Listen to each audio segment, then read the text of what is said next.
Bienvenue dans ce 59e épisode d'Harmonie énergétique. Alors on continue notre série de numérologie qui portera aujourd'hui sur la vibration du 7 afin de pouvoir effectuer l'analyse numérologique de notre habitat.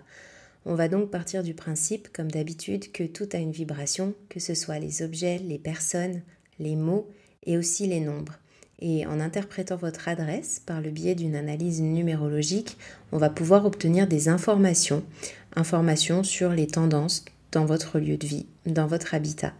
Alors attention, comme tout est énergie, et ça je le vois dans pas mal d'analyses énergétiques que j'ai effectuées sur des lieux, les habitants n'ont pas tous les mêmes ressentis et ils n'ont pas tous non plus les mêmes prédispositions à aller ressentir les énergies ou les vibrations d'un lieu de la même manière. Et c'est pourquoi je vous incite déjà, si vous faites l'exercice suite à cet épisode, à toujours en fait adapter les interprétations à vos propres ressentis. Et pourquoi pas utiliser aussi la numérologie pour calculer votre chemin de vie, ce qui vous permettra déjà de voir certains cycles qui peuvent se répéter. Et aussi, prenez le temps de vous poser et d'observer comment vous vous sentez chez vous. L'épisode sur les maisons 6 a suscité pas mal de réactions et j'ai reçu beaucoup de retours. Alors merci infiniment pour ça. Merci beaucoup d'avoir partagé justement ces ressentis après avoir écouté l'épisode. Pour certains, ça vous a même donné envie d'aller plus loin et d'en connaître plus sur la signification des dates importantes, par exemple des dates d'anniversaire, des dates de mariage. Ça vous a permis aussi de voir certaines récurrences par rapport à plusieurs dates qui revenaient dans votre vie. Ça vous a aussi aidé du coup à aller en savoir plus sur le chemin de vie de vos enfants et de prendre conscience donc de certaines récurrences. Alors j'ai eu beaucoup de retours comme je vous le disais. Je remercie Thierry qui m'a envoyé un message et qui me dit « Le 6, c'est parfaitement ce que je ressens, c'est harmonie et amour chez moi. » Et j'ai aussi Audrey qui me dit « Le 6, énergie féminine, c'est fou. On est 3 filles à la maison. » Et l'énergie de la maternité dont tu parlais, ça me parle tellement à moi aussi. Et le fait de devoir prendre soin de soi et de devoir faire attention à ne pas s'oublier soi-même. On me l'a encore dit en début de semaine dernière. Et elle finit son message, elle me dit « Et punaise, pour le chemin de vie, je viens de le calculer, c'est le 6 aussi. » Donc c'est super et ça me réjouit que ces épisodes vous aient donné envie de creuser un peu plus et que ça vous ait aidé aussi à aller rechercher de l'information et à découvrir de jolies coïncidences et surtout à mettre des mots sur vos ressentis. Pour certains, ça a aussi ouvert une porte vers de nouvelles pistes d'exploration et c'était vraiment le but à travers ces épisodes. Donc si cet épisode ou un autre d'ailleurs vous a été utile, merci encore de le commenter si vous êtes sur Apple Podcast ou même d'aller le noter. Ils sont aussi disponibles sur la chaîne YouTube Harmonie énergétique. Donc là, vous pouvez aussi me rejoindre, me laisser un commentaire sous les vidéos. Et je vous invite également à me retrouver sur Instagram et de me partager vos retours là, si vous le souhaitez, sous les posts qui sont dédiés à chaque épisode.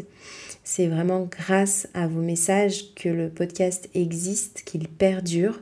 Je mets vraiment tout mon cœur à vous partager des informations gratuitement et vos retours sont pour moi un bel échange d'énergie car il y a tellement de travail derrière un épisode de podcast entre la rédaction même d'un script. Alors des fois j'en utilise pas toujours mais après il y a aussi le fait de devoir les éditer, de les publier, de communiquer. Donc ça représente beaucoup de temps.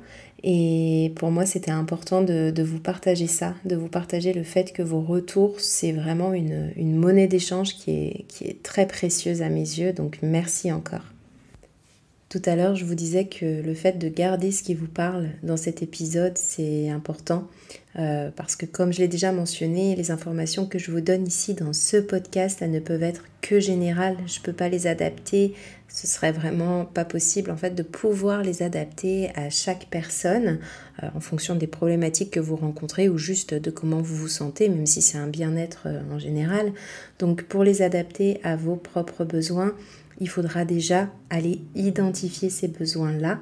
Et c'est pour ça que j'ai publié l'e-book Numérologie des lieux qui, en plus des techniques de calcul pour aller interpréter votre adresse ou votre chemin de vie, je vous ai aussi mis des exercices d'introspection, des questions à vous poser par rapport à votre logement, par rapport à vous, pour mieux vous guider dans vos réflexions et votre analyse afin d'arriver à adapter au mieux cette analyse par rapport à vous justement. Donc cet e-book, il est bien sûr disponible sur Amazon, vous pourrez le retrouver sur Kindle. J'ai vu qu'il avait une très très bonne position les mois précédents et ça m'a vraiment encouragée à vous en parler encore, à continuer ces petites séries d'épisodes pour vous et je vous remercie vraiment pour tout ça. Alors pour illustrer cet épisode qui va porter justement sur la vibration du 7, j'ai cette petite citation de Carl Jung qui me parle énormément et qui me semble très très bien s'adapter au thème qu'on va aborder aujourd'hui. Il dit « Celui qui regarde à l'extérieur rêve, celui qui regarde à l'intérieur s'éveille ». Alors quand on parle du 7, on peut déjà se demander pourquoi le 7 est-il si particulier ? Pourquoi est-ce qu'il revient aussi souvent dans les traditions spirituelles, les religions et même dans notre vie quotidienne?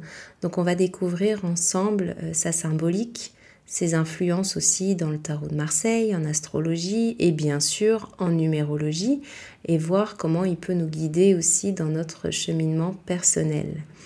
Donc le 7, il est omniprésent dans les traditions du monde entier.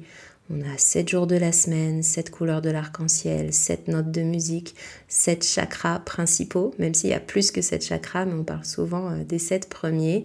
Et ce chiffre, il semble vraiment aller structurer notre réalité d'une manière assez profonde et c'est assez mystérieux en fait. Le fait que dans autant de traditions spirituelles qu'il soit associé aussi à la quête de la connaissance et de la sagesse, on dit souvent que le 7 c'est un pont entre le monde matériel et le monde spirituel et c'est un nombre qui nous pousse à aller explorer, mais explorer au-delà des apparences. Dans le tarot de Marseille, par exemple, la 7e carte, c'est la carte du chariot. Cette carte, elle représente un personnage qui est assez triomphant, qui va guider un char. Ce char, il est tiré par 2 sphinx ou 2 chevaux qui sont de couleurs assez opposées. Et cette image, elle peut nous exprimer déjà un symbole de maîtrise, un symbole d'évolution. Ça nous rappelle que le 7, c'est un chiffre de mouvement aussi et de conquête. Et il parle de la capacité à trouver également un équilibre entre les énergies opposées pour arriver à avancer vers son objectif. Donc c'est vraiment une invitation à prendre les rênes de notre vie avec confiance et avec détermination. Si on regarde par contre en astrologie, le chiffre 7, il est souvent associé à la planète Neptune. Et Neptune, c'est la planète de l'intuition, des rêves et de la spiritualité. Neptune, elle va pousser en astrologie à nous connecter à notre monde intérieur et donc à explorer également l'invisible et à faire confiance à notre intuition. Et la maison 7 en astrologie, c'est aussi celle du couple, c'est celle du partenariat et des relations. Elle nous enseigne vraiment l'importance de l'autre dans notre quête personnelle et ça nous invite à apprendre à collaborer et à mieux nous comprendre, à mieux nous développer à travers les liens qu'on va tisser. Et pour ce qui est de l'interprétation du 7 en numérologie, sa vibration, elle va porter principalement sur l'introspection et la recherche intérieure. Tiens, le 7, il est considéré comme un chiffre mystique qui va aller symboliser la sagesse spirituelle, la réflexion, la méditation.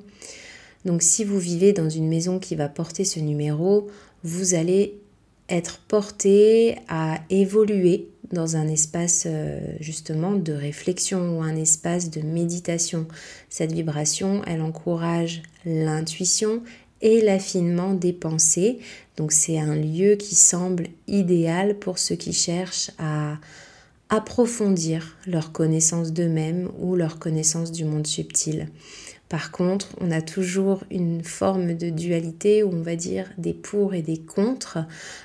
C'est une énergie qui peut aussi nous conduire à l'isolement et à la mélancolie si elle n'est pas assez bien équilibrée.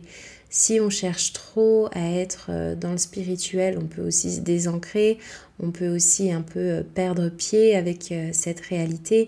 Donc ce sont des tendances avec lesquelles il va falloir apprendre à s'adapter pour être ni trop dans l'un, ni trop dans l'autre, mais pouvoir en tirer profit justement des deux côtés.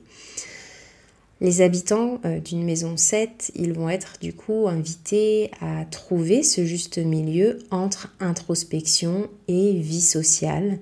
C'est un espace qui est parfait pour les chercheurs, les écrivains, les enseignants, mais il faut, comme je vous le disais, bien sûr, veiller à ne pas se couper du monde extérieur. Et donc, pour contrebalancer cette énergie, on peut recommander des pratiques d'ancrage, des activités sportives, des activités qui vont vous permettre de rester ouvert aux autres et aussi de continuer d'apprécier les plaisirs simples de la vie. Donc le 7, c'est un véritable guide spirituel, on peut le dire un peu comme ça, puisqu'il va vraiment nous encourager, nous pousser à explorer, à ouvrir de nouvelles portes, à nous poser les bonnes questions et à avancer.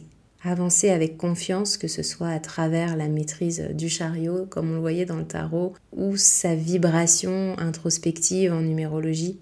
Donc, je ne sais pas comment vous ressentez l'énergie du 7, si vous êtes dans une maison 7, ou même comment vous la ressentez dans votre vie. Est-ce que vous avez des expériences qui sont liées à ce chiffre? Si oui, n'hésitez pas à me les partager, à me partager vos réflexions en commentaire ou sur les réseaux sociaux. Ça me ferait vraiment ça me ferait vraiment plaisir de vous lire et de pouvoir en discuter avec vous. Et avant de vous quitter, je voulais juste vous informer qu'il y a un petit concours qui est mis en place sur ma page Instagram une fois par mois. Un concours qui vous permet d'avoir un petit scan énergétique avec moi en lien avec une problématique que vous rencontrez. Si vous êtes sur les réseaux, n'hésitez pas à venir me suivre pour avoir justement les informations sur ce petit concours. Si vous n'êtes pas trop Instagram, vous pouvez aussi vous abonner à la newsletter sur mon site internet. Je vous mets toutes les informations comme d'habitude dans les notes de cet épisode. Et comme ça, vous pourrez bien sûr, même via la newsletter, avoir les informations pour le prochain concours. La newsletter, c'est seulement une fois par mois que vous en recevez une avec toutes les infos du mois qui suit. Donc si vous ne voulez rien louper, n'hésitez pas à me retrouver sur le site internet et à venir vous abonner. Voilà, donc c'est terminé pour aujourd'hui. Je vous remercie d'avoir été à l'écoute de cet épisode. Je remercie également les nouvelles personnes qui nous ont rejoints. C'est vrai que je ne l'ai pas dit en début d'épisode, mais il y a pas mal de monde là qui est en train d'arriver. Alors je vous souhaite à toutes, à tous la bienvenue. Et je vous dis donc à très bientôt.